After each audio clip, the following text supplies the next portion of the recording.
ஒரு காதல் தோத்து போனதால தான் அந்த கொலையே நடந்துச்சு.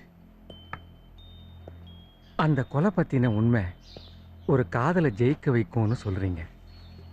விசித்திரமாக இருக்குது தம்பி. சட்டப்படி சாட்சிகள் படி சிதம்பரம் தான் குற்றவாளி. ஆனால் சிதம்பரம் அந்த கொலையை செய்யலையோன்னு இன்னைய வரைக்கும் எனக்குள்ளேயே ஒரு கேள்வி இருக்கு. அப்படின்னா அவரு தான் குற்றவாளின்னு எப்படி தீர்மானிச்சிங்க? கொலைக்கு யூஸ் பண்ண கத்திரிக்கோல்ல அவருடைய கைரேகை தெளிவாக இருந்துச்சு.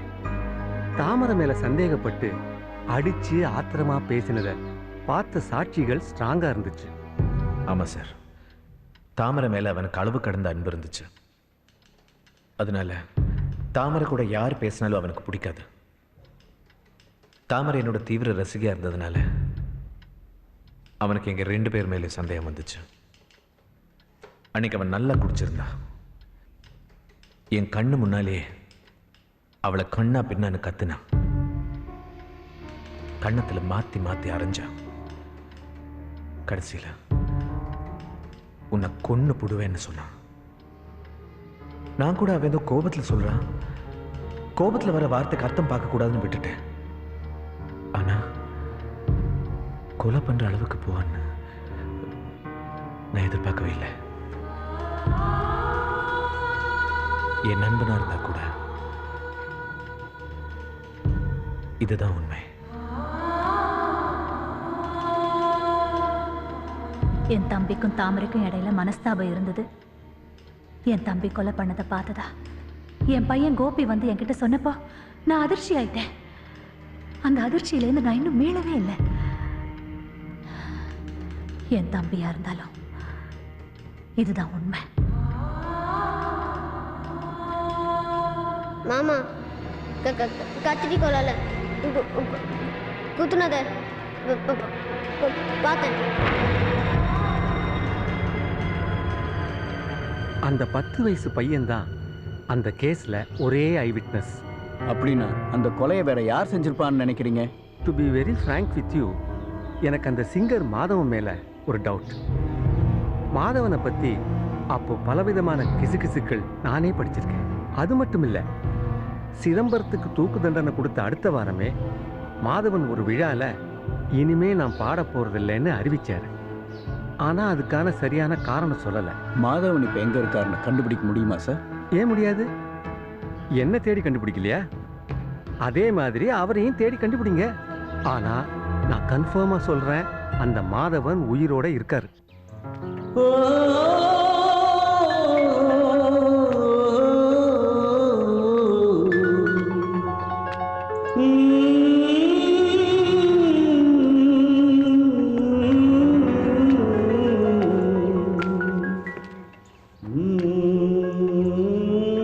இங்க மாதவன்கிறது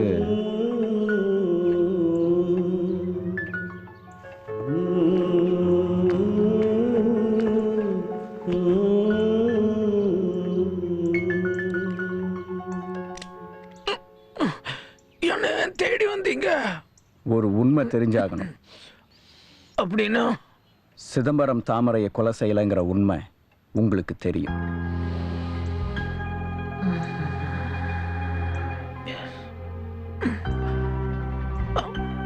அது உண்மை இல்லதான். எது உண்மை? தாமரையை கொன்னது யாரு? கடைசியா சிதம்பரத்தை நான் ஜெயில பார்த்தப்போ அவன் சொன்ன அந்த உண்மை எனக்கு ரொம்ப அதிர்ச்சியா இருந்துச்சு. ஜெயில சிதம்பரத்தை நீங்க பாத்தீங்களா? ஆமா, அவனை தூக்கில போடுறதுக்கு முதல் நாள் தன்னோட கடைசி ஆசையா என்ன பார்க்கணும்னு அவன் சொல்லியிருக்க. என்னால நம்பவே முடியல.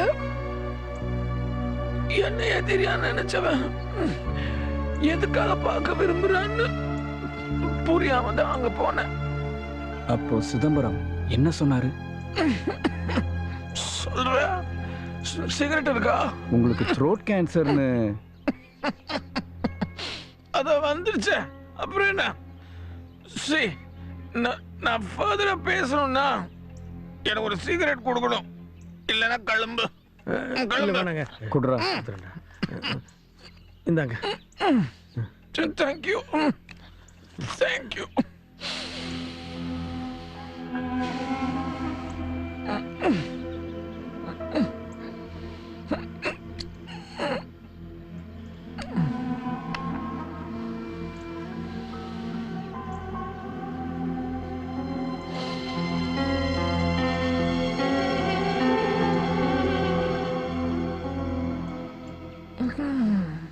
இந்தாங்க சார், மீதி சிகரெட் நீங்களே எனக்கு ஒண்ணு போதும். அதுக்கு இல்லை, இன்னையோட நான் சிகரெட் பிடிக்கிறதே விட்டுட்டேன். ஜெயிலில் நீங்கள் மீட் பண்ணும்போது சிதம்பரம் என்ன சொன்னார்? என் வாழ்க்கையில மறக்கவே முடியாத ஒரு நாள் அது. நண்பனா இருந்த நீ வாழும்போது என்ன தெரிய பார்த்தேன். ஆனா சாப்பிடும்போது ஏன்டா என்ன மட்டும் பார்க்கணும்னு ஆசைப்பட்டேன்.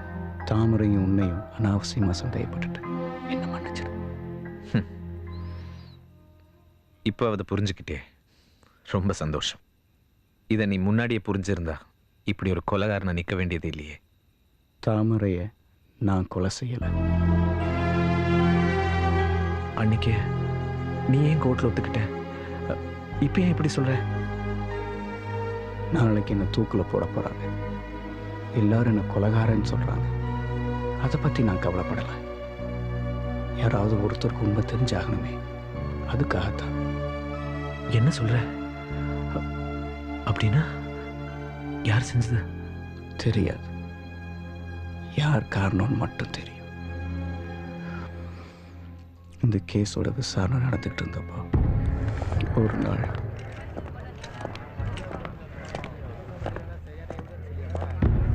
இங்க பாரு கோபி, நான் சொல்றத கவனமா கேளு.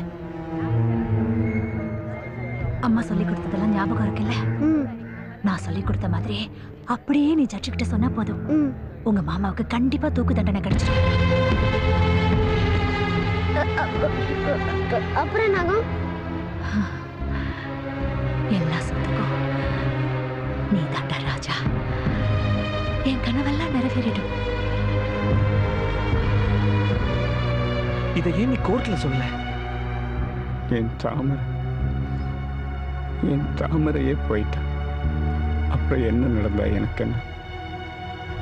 சொத்துக்காக ஒரு சின்ன பையனை போய் சாட்சி சொல்ல வச்சு இந்த தண்டனையை நான் விரும்பி ஏத்துக்கிறேன். தாமரையோட மனசை நான் எவ்வளவு புண்படுத்திருக்கேன் தெரியுமா? தாமரை என்ன உயிருக்கு உயிரா காதலிச்சா, நானும் தான். ஆனா இப்போ எனக்கு இந்த உலகத்தில் வாழறதுக்கு விருப்பமே இல்லை. அடுத்த ஜென்மத்திலேயாவது நான் மறுபடியும் அவளை காதலிச்சு கல்யாணம் பண்ணி வாழ்நாள் பூரா சந்தோஷமா வச்சிருக்கணும்.